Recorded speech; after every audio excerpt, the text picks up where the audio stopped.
ہم نے تلوار کی دھاروں کے نیچے بھی سر جھکانا ہے، اور ہم نے تڑپتے جسموں کے ساتھ بھی سجدہ کرنا ہے، اور ہم نے زخمی جسموں کے ساتھ بھی اللہ کے سامنے رکوع کرنا ہے، اور ہم نے خون آلود جسموں کے ساتھ بھی رب کے سامنے کھڑے ہو کے آنے والی نسلوں کو پیغام دینا ہے کہ نماز وہ ہے جسے اس وقت میں بھی نہیں چھوڑا جا سکتا، تاکہ کوئی یہ کہہ نہ سکے میں کیسے پڑھتا، میری جاب تھی میں کیسے پڑھتا، میری آنکھ نہیں کھلتی میں کیسے پڑھتا، میری عادت نہیں۔ اللہ کی قسم یہ جنتی نہیں تھے، جنت کے سردار تھے، صرف جنتی نہیں تھے، جنت کے سردار تھے، صرف جنتی نہیں، جنت کے سردار۔ اور یہ سرداری کب ملی؟ محنت کے بعد نہیں، پہلے ہی ابھی ماں کا دودھ نہیں چھوٹا تھا کہ میرے نبی نے فرمایا حسن حسین جنت کے نوجوانوں کے سردار ہیں، اور ایسا پیار تھا کہ دونوں کو عرب سردار بچہ اٹھانا اپنی ذلت سمجھتے تھے، بچے نہیں اٹھاتے تھے، سب کے سامنے پیار نہیں کرتے تھے، لیکن آپ حسن حسین کو یہاں اٹھاتے، پھر یہاں ہی نہیں اٹھاتے تھے، یہاں کندھوں پہ بٹھاتے، یہاں۔ اور ایک عرب بدو حیران ہو کے دیکھ لیں، یا رسول اللہ یہ آپ کیا کر رہے ہیں؟ مطلب یہ کتنی عیب کی بات ہے کہ آپ جیسا سردار اور یہاں بچوں کو بٹھایا ہوا ہے۔ کہنے لگا آپ ان سے بہت پیار کرتے ہیں؟ کہا ہاں میں ان سے بہت پیار کرتا ہوں، اور صرف میں نہیں کرتا، اللہ بھی ان سے پیار کرتا ہے۔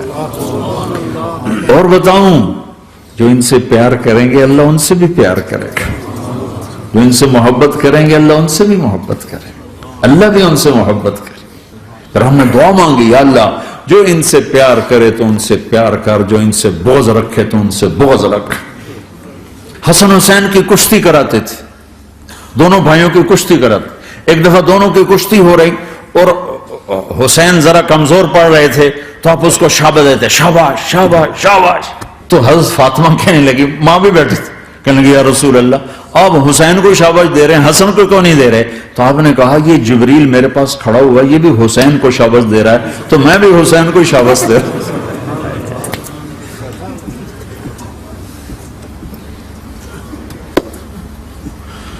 ایسی ہستیاں، لیکن ایک سبق ہے، یہ ہونا چاہیے تھا تاکہ امت کو پتہ چلے کہ دین کتنی قیمتی چیز۔ وہ جی اللہ بڑا غفور الرحیم ہے، میں نہ ہمیں ڈرایا کرو۔ ہاں اللہ بڑا غفور الرحیم ہے، لیکن اس کا کوئی عدل بھی ہے۔ رات کا شراب پینے والا اور رات کو مصلی پہ رونے والا برابر ہو جائیں گے تو پھر یزید حسین کو ایک ہی جگہ بٹھا دو، پھر کربلاؤں کے لیے رونا چھوڑ دو۔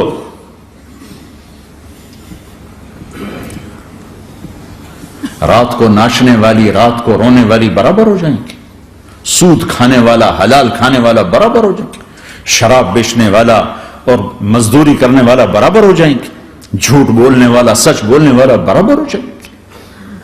افنجعل المسلمین کالمجرمین ما لکم کیف تحکمون ام لکم کتاب فیہ تدرسون۔ اس سے زیادہ واضح کیا بتاؤں کہ میرا رب کہتا ہے کون سی کتاب میں لکھا ہوا ہے کہ ماننے والا نہ ماننے والا برابر کر دوں گا؟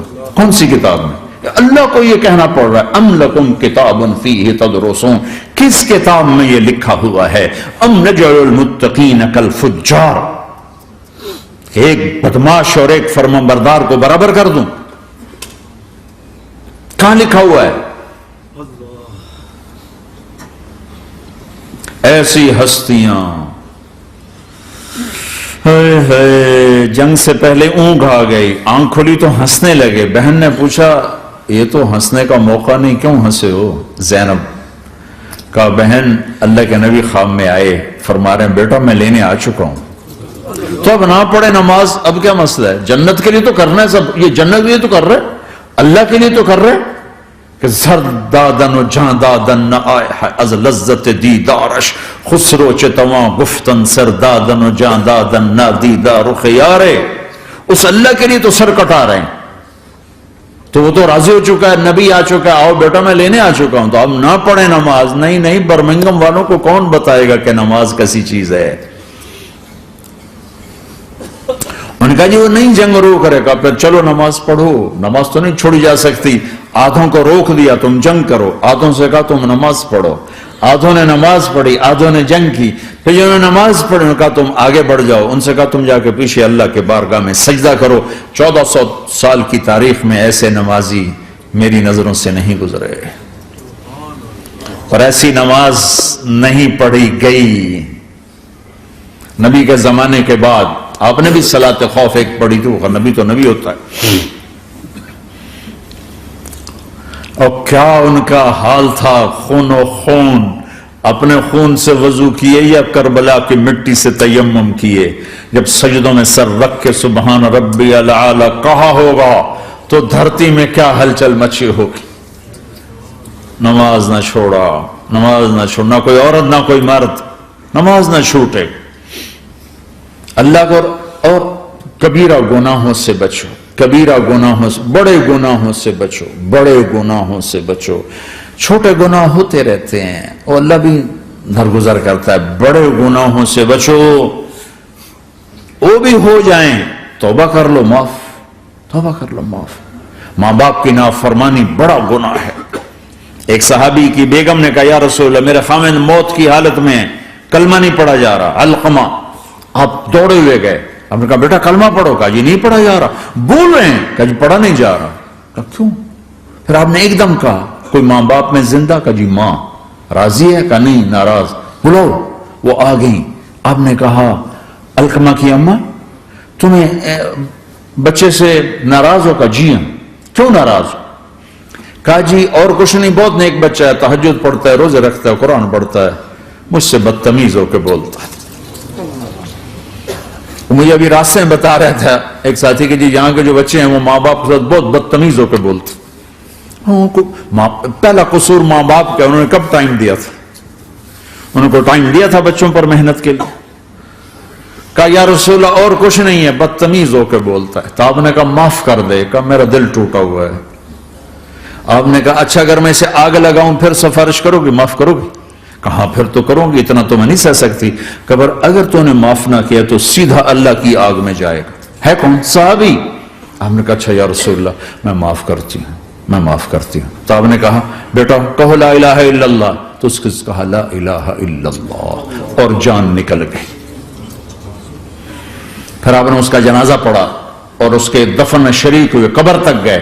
پھر آپ نے دفن کے بعد اعلان کیا جس نے ماں باپ کو دکھ دیا اس پہ اللہ کی لعنت، فرشتوں کی لعنت، زمین آسمان کی لعنت۔ نہ نماز قبول ہے، نہ روزہ قبول ہے، نہ صدقہ قبول ہے۔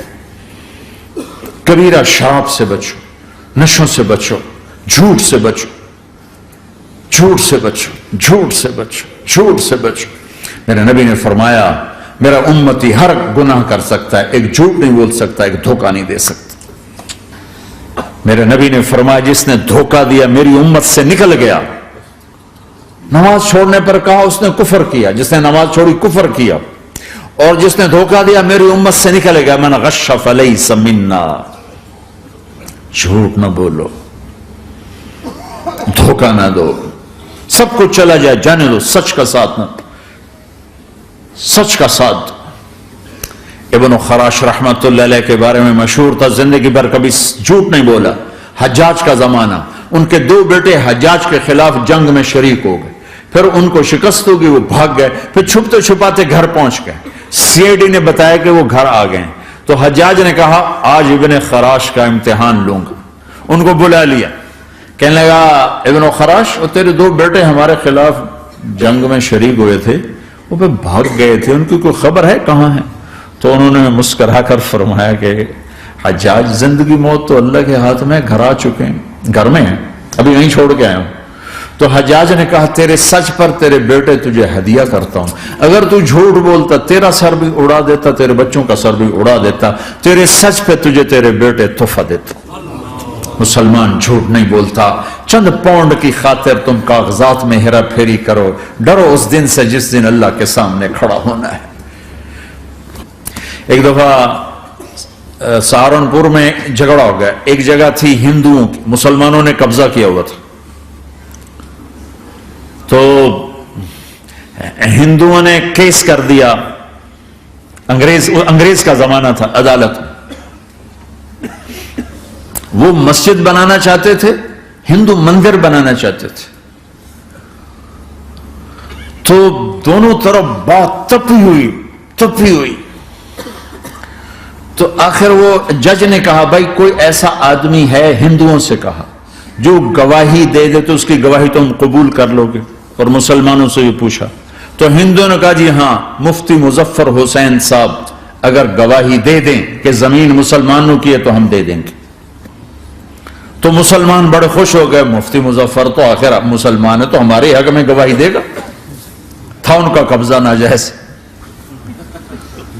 تو جب وہ عدالت میں تشریف لائے مسلمان بڑے اطمینان کا, ہوں جناب ساڑھے حق فیصلہ ہونا ہے, چونکہ آج کل صرف سچ کو کون دیکھتا ہے.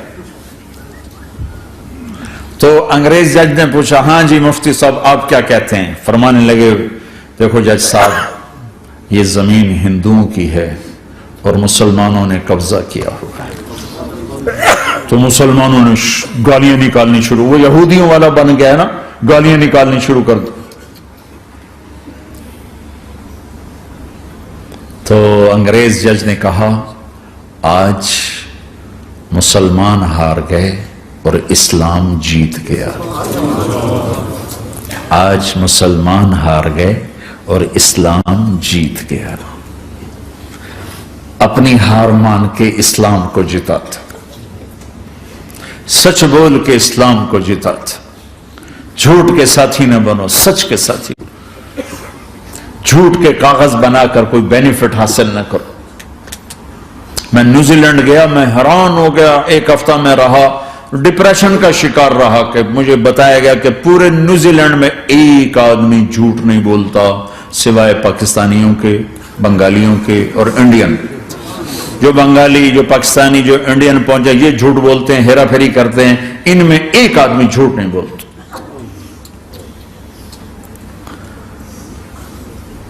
سچ تو ایک عالمی صفت ہے. جو اللہ کو نہیں مانتا وہ بھی کہتا سچ بہت اعلیٰ چیز. اور تمہیں تو تمہارا نبی کہہ رہا ہے الصدق ینجی والکذب یہلک, سچ نجات دیتا ہے, جھوٹ ہلاک کرتا ہے. کیا اپنے پیٹ سے کپڑا اٹھانا کہ حرم بیت اللہ کے اندر جیبیں کٹتی, بیت اللہ کے اندر جیبیں کٹتی. اور حاجی بیچارہ کتنی دفعہ فریادیں کرتے ہوئے نظر آئے کہ جیب کٹ گئی, جیب کٹ گئی. بیت اللہ کے اندر, مسجد نبوی کے اندر.